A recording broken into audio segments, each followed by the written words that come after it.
दोस्तों, मेरा नाम है नितिन धीमान और आप देख रहे हैं हमारा यूट्यूब चैनल एफिक्स गेट पे।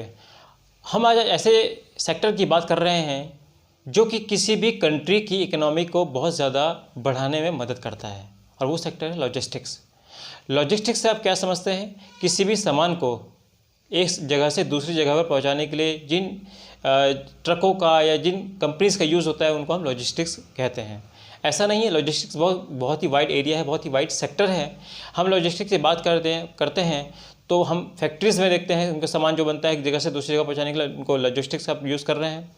हम बात करते हैं ई कॉमर्स की। बहुत सारी ई कॉमर्स कंपनी है, अमेज़ॉन है, फ्लिपकार्ट है। आप उनसे कोई भी सामान मंगाते हैं तो आपके घर तक वो जो पहुँचता है सामान, वो ई कॉमर्स लॉजिस्टिक्स के थ्रू ही पहुँचता है। हम बात करते हैं कुरियर की, डाक की, तो वो जिसके थ्रू पहुँचता है वो लॉजिस्टिक्स है।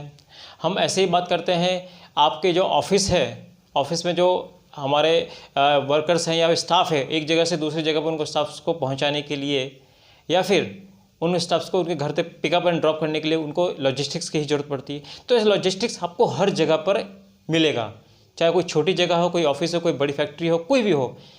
चाहे आप शिपमेंट ले लीजिए, एक कंट्री से दूसरी कंट्री में जो शिपमेंट आती है, जो बड़े बड़े कंटेनर्स आते हैं और आपको आपके सिटीज़ तक पहुँचे या ऐसे जगहों पर पहुँचते हैं जहाँ पर कि वो डिस्ट्रीब्यूशन की तरफ जाते हैं, तो वो लॉजिस्टिक्स के थ्रू ही जाते हैं।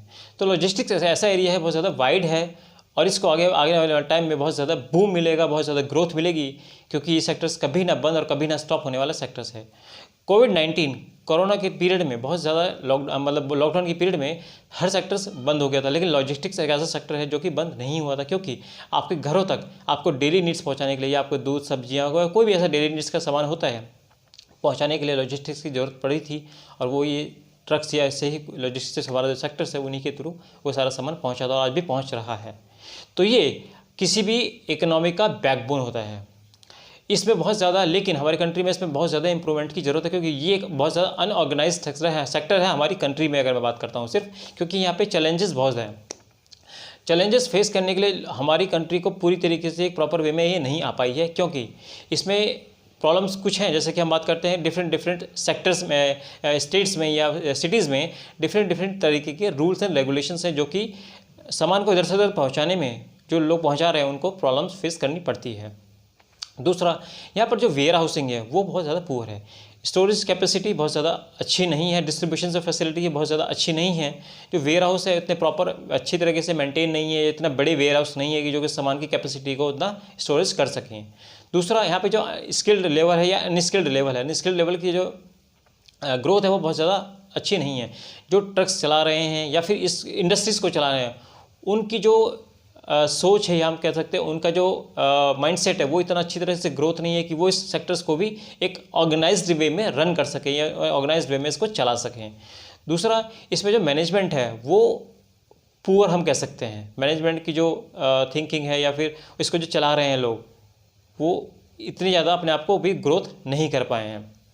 दूसरा, इसमें जो मटेरियल डैमेज होने की जो संभावना होती है बहुत ज़्यादा होती है, क्योंकि एक तो हमारी कंट्रीज़ की जो रोड है वो बहुत अच्छी नहीं है, क्योंकि यहाँ पे गड्ढे बहुत ज़्यादा हैं। तो जो जिसके भी थ्रू सामान इधर से पहुँचाया जा रहा है, या कोई ट्रक भी हो सकता है या छोटी गाड़ी भी हो सकती है, कुछ भी हो सकता है, वो उनमें जो गड्ढों में से निकलते हैं वो उसका जो सामान होता है वो टूट फूट जा सकता है, या फिर वो पलट सकते हैं, या फिर ऐसे कोई भी किसी भी तरीके की ऑन रोड पे उनको प्रॉब्लम आ सकती है, जो उनका सामान है वो डैमेज हो सकता है, वो पूरी तरीके से ख़राब हो सकता है, जिससे कि बहुत ज़्यादा खामियाजा लोगों को या उन कंपनीज़ को भुगतना पड़ता है जिनका कि वो सामान होता है, या फिर वो उन सामान को एक जगह से दूसरी जगह पर पहुंचा रहे होते, तो उनको ये सब चीज़ें फेस करनी पड़ती हैं, प्रॉब्लम्स हो जाए फेस करनी पड़ती है। तो ये जो छोटी छोटी चीज़ें, इनको हमारी कंट्रीज़ में बहुत ज़्यादा सुधार की ज़रूरत है, तभी ये सेक्टर्स अच्छी तरीके से ग्रोथ पर कर पाएगा।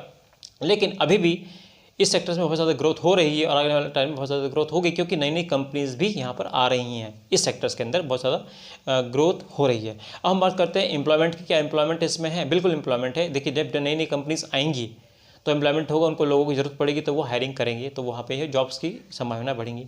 दूसरा, जब आप ऑनलाइन शॉपिंग करते हैं, जितनी ज़्यादा आप ऑनलाइन शॉपिंग करते हैं तो उतनी ही ज़्यादा लोगों को कंपनीज़ को मैन पावर की रिक्वायरमेंट होती है। जब मैन पावर की रिक्वायरमेंट होती है तो कंपनीज़ उनके अपने थ्रू वो लोग हायरिंग करते हैं। हायरिंग करते हैं तो हमारी जो कंट्री है उनका एम्प्लॉयमेंट बढ़ता है, लोगों को जॉब्स मिलती हैं। तो ऐसे ही एक सेक्टर दूसरे सेक्टर से अटैच होता है। इसके एक सेक्टर की ग्रोथ होती है तो दूसरे सेक्टर की ग्रोथ ऑटोमेटिकली होती है। आप जब सामान खरीदते हैं तो आप लॉजिस्टिक इंडस्ट्रीज की ग्रोथ होती है। इसी तरीके से एक हर सेक्टर दूसरे के ऊपर डिपेंडेंट होता है, तो इससे ग्रोथ बढ़ती रहती है।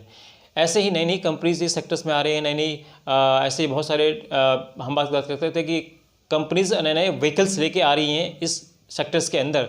हम बात करते हैं नए नए ट्रक्स आ रहे हैं, नए नए ऐसे गाड़ियाँ आ रही हैं, लॉजिस्टिक्स के लिए पर्टिकुलर कोल्ड स्टोरेज आ रहे हैं, कोल्ड जो सामान को ठंडा रख सकें ऐसी ऐसी गाड़ियाँ हैं जो कि एक जगह से दूसरी जगह पर सामान पहुँचा देती है उसी टेम्परेचर के ऊपर।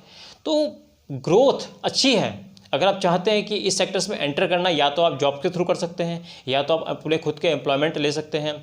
वो कैसे कर सकते हैं, छोटे लेवल पे, अपने लेवल पे, अपने शहर में, या फिर अपने किसी एक छोटी सी जगह पर आप भी अपना एक बिज़नेस स्टार्ट कर सकते हैं लॉजिस्टिक्स में। अगर आपके पास कोई भी कार है या कोई भी ऐसा व्हीकल है जो कि आप किसी कंपनी में लगा सके या किसी छोटी फैक्ट्री में लगा सके या किसी बड़ी फैक्ट्री में लगा सके, तो आप लगा सकते हैं, उसके थ्रू आप अपनी अर्निंग कर सकते हैं। तो अर्निंग करने के लिए ये सेक्टर्स है। आप जॉब्स देख रहे हैं तो ये सेक्टर्स है, और इस सेक्टर्स कभी ना बंद होने वाला सेक्टर्स है, और आप यहाँ पर अच्छी खासी ग्रोथ देख सकते हैं आगे आने वाले टाइम में भी, क्योंकि नई नई कंपनीज यहाँ पे एंटर हो रही हैं। चाइना में जो कंपनीज थी वो भी अब इंडिया में आ रही हैं। जब वो कंपनीज आएंगी तो उनके प्लांट लगेंगे तो उनको लॉजिस्टिक्स की उनको बहुत ज़्यादा ज़रूरत पड़ेगी। जब उनको ज़रूरत पड़ेगी तो यहाँ पे एम्प्लॉयमेंट बढ़ेगा, और जब एम्प्लॉयमेंट बढ़ेगा तो हमारी कंपनी है, हमारी जो कंट्री की ग्रोथ है वो बढ़ेगी और लोगों को यहाँ पे जॉब मिलेंगी। तो ये था कुछ लॉजिस्टिक्स सेक्टर के बारे में, जो कि आप यहाँ पे देख सकते हैं ग्रोथ के बहुत अच्छे अच्छे चांसेस हैं और आप यहाँ पे अपना करियर बना सकते हैं। दोस्तों, आज का टॉपिक मैं यहीं पे एंड करना चाहूँगा। आशा करता हूँ आपको हमारे जो वीडियोज़ हैं पसंद आ रहे होंगे, और मैं चाहूँगा आप हमारे चैनल को सब्सक्राइब कीजिएगा, लाइक कीजिए, हमारे वीडियोज़ को शेयर कीजिए, लोगों तक इनकी इन्फॉर्मेशन पहुँचाइए, हमारे चैनल की अब इन्फॉर्मेशन पहुँचाइए, हमारे चैनल की जो वीडियोज़ है लोगों तक पहुँचाइए, ताकि हमें भी मोटिवेशन मिल सके और हम आपके लिए अच्छी अच्छी नई नई वीडियोज़ बना के ला सकें, और आप हमें इसी तरीके से मोटिवेट करते रहिए। दोस्तों, आज के लिए मैं विदा चाहूँगा। Thank you so much. धन्यवाद।